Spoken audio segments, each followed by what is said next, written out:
Genesis chapter 38. At that time, Judah left his brothers and went down to stay with a man of Adullam named Hira. There Judah met the daughter of a Canaanite man named Suchet. He married her and made love to her. She became pregnant and gave birth to a son, who was named She conceived again and gave birth to a son and named him Onan. She gave birth to still another son, and named him Shelah. It was at Kisib that she gave birth to him. Judah got a wife for his firstborn, and her name was Tamar. But Judah's firstborn, was wicked in the Lord's sight, so the Lord put him to death. Then Judah said to Onan, "Sleep with your brother's wife, and fulfill your duty to her as a brother-in-law to raise up offspring for your brother." But Onan knew that the child would not be his. So whenever he slept with his brother's wife, he spilled his semen on the ground, to avoid providing offspring for his brother. What he did was wicked in the Lord's sight, so the Lord put him to death also. Judah then said to his daughter-in-law Tamar, "Live as a widow in your father's household, until my son Shelah grows up." For he thought, he may die too, just like his brothers. So Tamar went to live in her father's household. After a long time, Judah's wife, the daughter of Suchet, died. When Judah had recovered from his grief, he went up to Timnah to the men who were shearing his sheep, and his friend Hira the Adullamite went with him. When Tamar was told, "Your father-in-law is on his way to Timnah to shear his sheep," she took off her widow's clothes, covered herself with a veil to disguise herself, and then sat down at the entrance to Enaim, which is on the road to Timnah, for she saw that though Shelah had now grown up, she had not been given to him as his wife. When Judah saw her, he thought she was a prostitute, for she had covered her face. Not realizing that she was his daughter-in-law, he went over to her by the roadside and said, "Come now, let me sleep with you." "And what will you give me to sleep with you?" she asked. "I'll send you a young goat from my flock," he said. "Will you give me something as a pledge until you send it?" she asked. He said, "What pledge should I give you?" "Your seal and its cord, and the staff in your hand," she answered. So he gave them to her and slept with her, and she became pregnant by him. After she left, she took off her veil and put on her widow's clothes again. Meanwhile Judah sent the young goat by his friend the Adullamite in order to get his pledge back from the woman, but he did not find her. He asked the men who lived there, "Where is the shrine prostitute who was beside the road at Enaim?" "There hasn't been any shrine prostitute here," they said. So he went back to Judah and said, "I didn't find her. Besides, the men who lived there said, 'There hasn't been any shrine prostitute here.'" Then Judah said, "Let her keep what she has, or we will become a laughingstock. After all, I did send her this young goat, but you didn't find her." About 3 months later, Judah was told, "Your daughter-in-law Tamar is guilty of prostitution, and as a result she is now pregnant." Judah said, "Bring her out, and let her be burned to death." As she was being brought out, she sent a message to her father-in-law. "I am pregnant by the man who owns these," she said. And she added, "See if you recognize whose seal and cord and staff these are." Judah recognized them and said, "She is more righteous than I, since I wouldn't give her to my son Shelah." And he did not sleep with her again. When the time came for her to give birth, there were twin boys in her womb. As she was giving birth, one of them put out his hand. So the midwife took a scarlet thread and tied it on his wrist and said, "This one came out first." But when he drew back his hand, his brother came out, and she said, "So this is how you have broken out." And he was named Perez. Then his brother, who had the scarlet thread on his wrist, came out, and he was named Zerah. Genesis chapter 39. Now Joseph had been taken down to Egypt.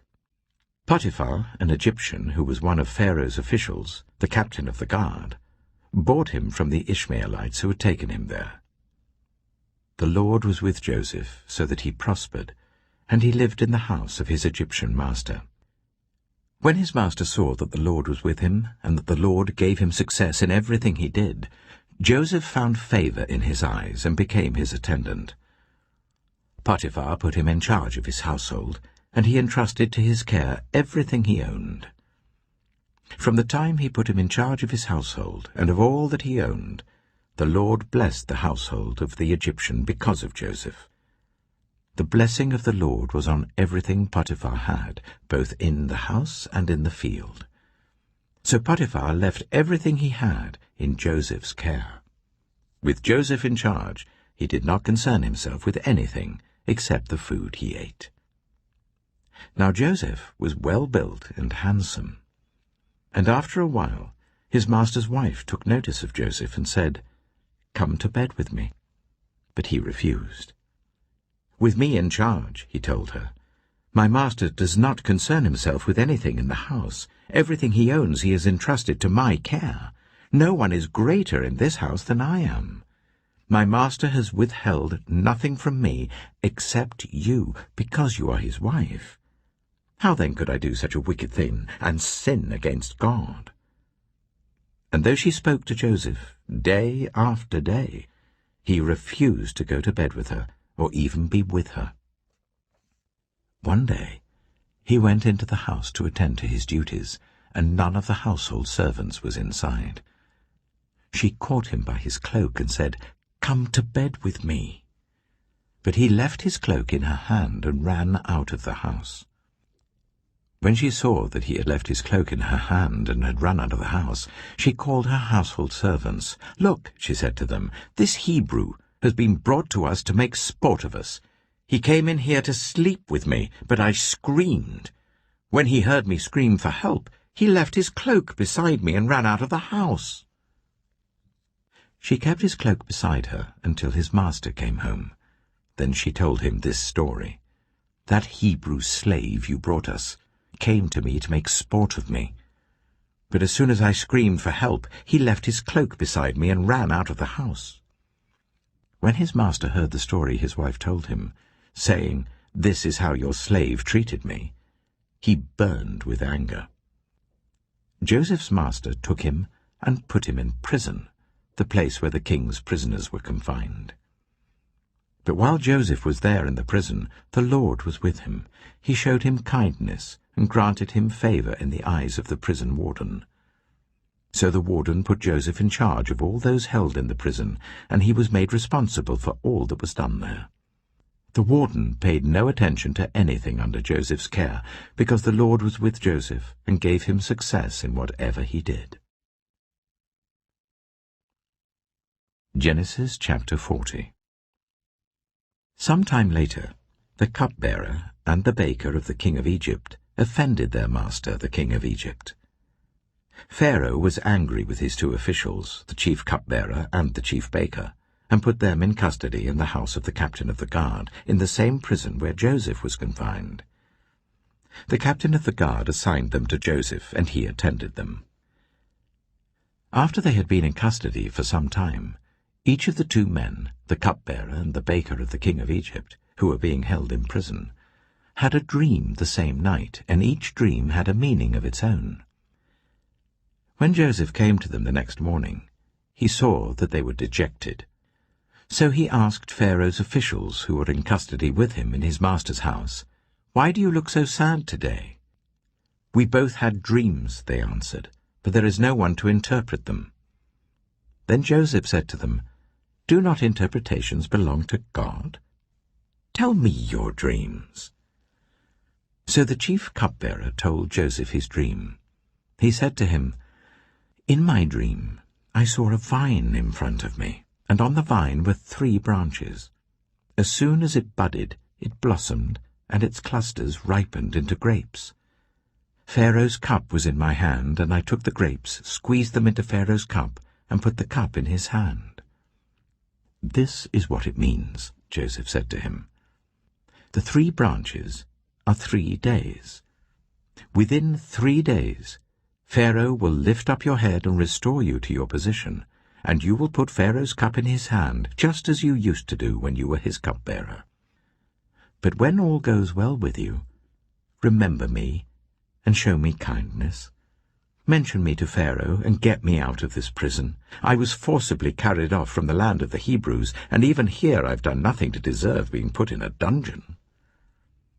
When the chief baker saw that Joseph had given a favorable interpretation, he said to Joseph, "I too had a dream. On my head were 3 baskets of bread. In the top basket were all kinds of baked goods for Pharaoh, but the birds were eating them out of the basket on my head." "This is what it means," Joseph said. "The 3 baskets are 3 days. Within 3 days, Pharaoh will lift off your head and impale your body on a pole, and the birds will eat away your flesh." Now the 3rd day was Pharaoh's birthday, and he gave a feast for all his officials. He lifted up the heads of the chief cupbearer and the chief baker in the presence of his officials. He restored the chief cupbearer to his position, so that he once again put the cup into Pharaoh's hand. But he impaled the chief baker, just as Joseph had said to them in his interpretation. The chief cupbearer, however, did not remember Joseph. He forgot him.